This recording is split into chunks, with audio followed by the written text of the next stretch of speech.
Okay, so the US government has been shut down for 41 days. And you might think the reason is about budgets or borders, the usual stuff, right? Well, it's not. The key to unlocking this whole mess is hemp. Yep, you heard that right. A single plant has managed to spark a huge standoff that involves farmers, some tricky chemistry, and a multi-billion-dollar industry that, honestly, was created almost by accident. And right at the center of this whole thing is one person, Senator Rand Paul from Kentucky. He's using the power of the Senate to single-handedly block the government funding bill. Why?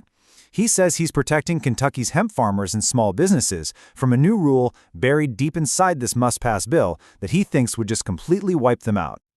So you have to be wondering, how on earth did we get here?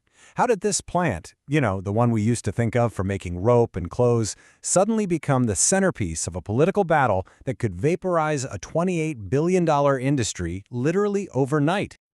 To really get it, we've got to rewind back to 2018. That's when Congress passed the Farm Bill. It was this huge piece of legislation, and tucked inside was a provision that legalized growing hemp across the country. The idea was simple: give American farmers a new cash crop. But a tiny loophole in the way they wrote the law, well, it created something else entirely. See, the law was super specific. It defined legal hemp based on the amount of just one chemical, delta-9 THC. That's the main stuff in marijuana that gets you high. So the rule was, if a plant had less than 0.3% delta-9, it was totally legal hemp. A little bit more, and it was illegal marijuana. Seemed straightforward enough. But the real issue was in what the law didn't mention.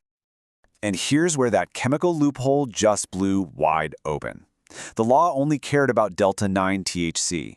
But the hemp plant also has this other compound called THCA. Now, by itself, THCA doesn't do much. But when you add heat, like when you smoke it or vape it, a really simple chemical reaction happens that turns that perfectly legal THCA into the very thing the law was trying to limit: intoxicating delta-9 THC. And the result of that loophole? A complete explosion. People figured out they could sell products that were technically hemp on the shelf, but would give you a high just like marijuana when you got them home. All of a sudden, these intoxicating products were literally everywhere. Gas stations, vape shops, convenience stores, with absolutely zero federal oversight. This basically created two parallel universes. In one, you've got the state legal marijuana industry. It's heavily regulated with strict ID checks, required safety testing, and child-proof packaging. And in the other universe, you've got this Wild West hemp market where products are sold with no age checks, testing that might be fake, and packaging made to look just like popular snacks and candy. And as you can imagine, this lack of rules has led to some pretty serious safety concerns. Just look at this data from Ohio. Their poison control centers saw calls about kids and teens being exposed to THC more than double in just 3 years. And get this, over half of those cases involve kids under 5 years old. This is a huge reason why lawmakers are now trying to slam on the brakes. So, after years of this gray market just getting bigger and bigger, Washington is finally trying to step in and clamp down. And the fix they've come up with is part of that big agriculture bill, the very same one that's needed to end the government shutdown. Now, this proposed fix would basically rewrite the rules for hemp in 3 big ways. First, it would measure total THC, which includes that THCA, finally closing that chemical loophole.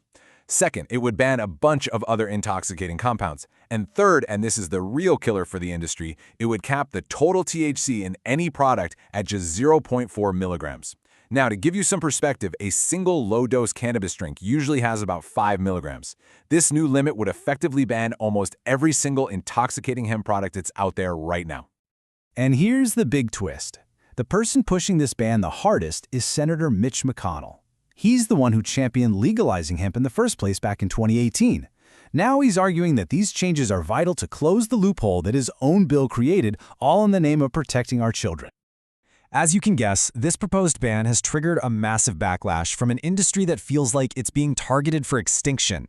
I mean, this isn't just some abstract policy debate for them. For thousands of people, this is a real fight for their livelihoods. And the scale we're talking about here is just staggering. This is a $28 billion a year industry. We're talking about farmers, manufacturers, brewers, little retail shops all across the country who built their businesses on the promise of that 2018 law. This quote from D.D. Taylor, a hemp business owner in Kentucky, really just hits home. It captures the human cost of all this.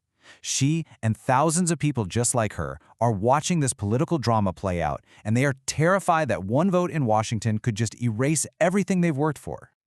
But here's where it gets complicated. This isn't just a simple government versus industry fight. It's more like a civil war inside the hemp industry itself.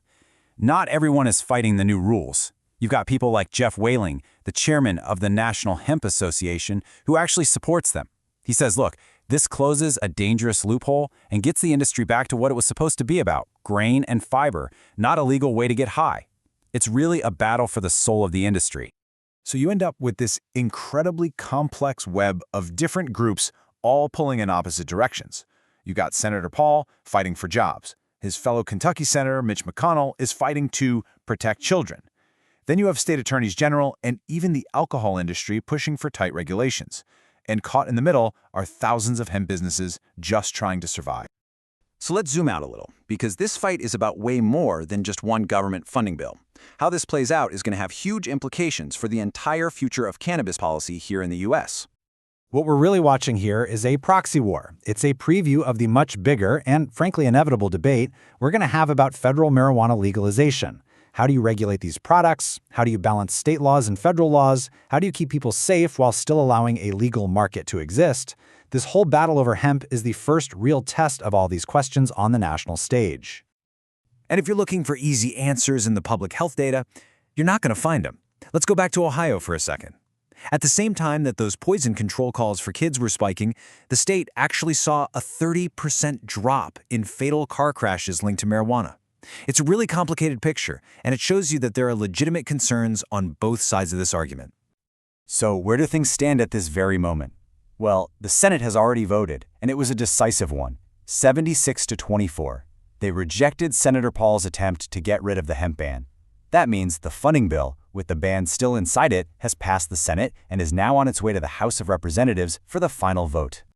Which really just leaves us with this one giant question. What's the right move here? Do you try to shove the genie back in the bottle with an all-out ban, or do you build a real regulatory system for an industry that already exists and is already huge? That's the core dilemma, and it all comes down to this. How exactly do you tame a multi-billion-dollar industry that, for all intents and purposes, was created by accident?